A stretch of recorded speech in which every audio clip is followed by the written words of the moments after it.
दोस्तों, क्या आप जानते हैं कि भारत के हाथ बहुत बड़ा तेल का कुआं लगा है, जिससे सऊदी अरेबिया और दुबई की तो नींद ही उड़ी पड़ी है। अब दोस्तों, क्या भारत अब दूसरे देशों से तेल लेना बंद कर देगा? अब क्या भारत तेल के इस भंडार से दूसरे देशों को तेल भेजेगा? तेल के इस मिले हुए कुएं से क्या पेट्रोल और डीजल के प्राइस कम हो जाएंगे?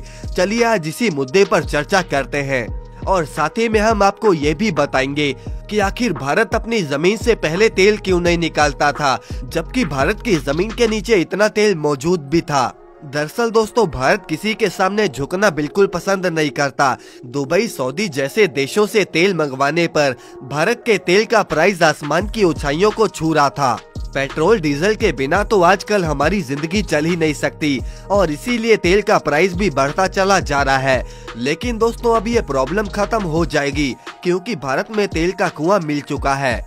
अब दोस्तों, ये भी हो सकता है कि भारत तेल और डीजल का इस्तेमाल करना ही बंद कर दे। दरअसल दोस्तों, हर देश अपने लिए ऐसा जरिया ढूंढ रहा है जो कि पेट्रोल डीजल से भी सस्ता हो, लेकिन ऐसा नहीं हो पाया। दरअसल सोलर और विंड ही एनर्जी के सबसे सस्ते साधन है, जिसका इस्तेमाल करके ऊर्जा बनाई जा सकती है, लेकिन ये एक बहुत ही मुश्किल काम है।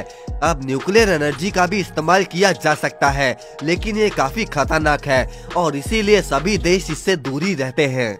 अब दोस्तों, इसीलिए भारत ने एक दूसरा तरीका अपनाया, जिसका नाम था राष्ट्रीय हरित हाइड्रोजन मिशन।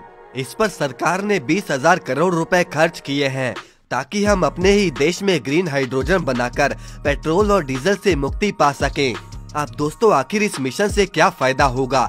दोस्तों, ग्रीन हाइड्रोजन को बनाने के लिए सोलर और विंड एनर्जी का इस्तेमाल किया जाता है और प्रति यूनिट के हिसाब से भी हाइड्रोजन में ज्यादा एनर्जी पाई जाती है।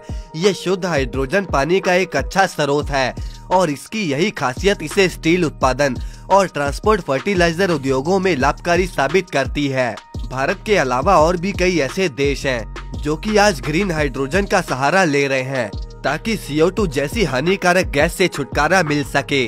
भारत सरकार ने दोस्तों ग्रीन हाइड्रोजन को बढ़ावा देने के लिए 19,744 करोड़ का बजट बनाया है और इस रकम से करीब 17,490 करोड़ रुपए उत्पादन से जुड़ी हुई जो भी प्रोत्साहन योजनाएं उनके लिए और पायलट प्रोजेक्ट के लिए 10,466 करोड़ रुपए तय करी गई है। इसके अलावा विकास और अनुसंधान के लिए 400 करोड़ रुपए और 300 करोड़ रुपए और भी ऐसे ही मिशन के लिए लगाए गए हैं, जिससे कि भारत एक विकसित देश बन जाए। इसके अलावा अगर कोई ग्रीन हाइड्रोजन में इन्वेस्ट करना चाहे तो इसके लिए भी भारत सरकार अभी बहुत सपोर्ट कर रही है। इसके लिए सरकार भले ही कम समय के लिए लेकिन इलेक्ट्रोलाइजर पर इंपोर्ट टैक्स को माफ कर रही है। सरकार के मुताबिक उन्होंने 2030 तक 50 लाख टन ग्रीन हाइड्रोजन की उत्पादन का टारगेट रखा है।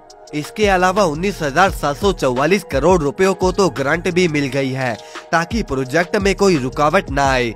आपको बता दें दोस्तों कि एक हाइड्रोजन प्लांट से करीब 500 टन हाइड्रोजन बनाया जा सकता है। इसके अलावा पूर्वांचल में कई सारे पायलट प्रोजेक्ट के रूप में प्लांट लगाए जाएंगे।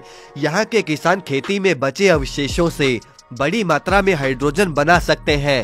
सरकार ने कहा कि यहाँ जो भी टेक्निकल प्रॉब्लम होगी वो सारी जिम्मेदारी हमारी होगी। दोस्तों, आइए अब जान लेते हैं कि पहले भारत में तेल क्यों नहीं निकाला जाता था। दरअसल भारत में पहले तो टैक्स वगैरह बहुत देना पड़ता है और तेल निकालने वाली मशीनें बहुत महंगी होती हैं, जिससे कि बड़ी बड़ी कंपनी चाहे तो पैसा इन्वेस्ट करके काम भी चालू कर दें, लेकिन ड्रिलिंग के बाद भी कुछ कंफर्म नहीं होता कि वहां से तेल निकलेगा या नहीं, और अगर तेल निकला तो कितनी मात्रा में निकलेगा इसका भी कोई अंदाजा नहीं होता। कई बार तो थोड़ा सा ही तेल निकलता है, जिससे कि उनका मशीनों का खर्चा भी नहीं निकलता और इसी वजह से बड़ी बड़ी कंपनीज अपना पैसा भारत में तेल निकालने के लिए इन्वेस्ट नहीं करती।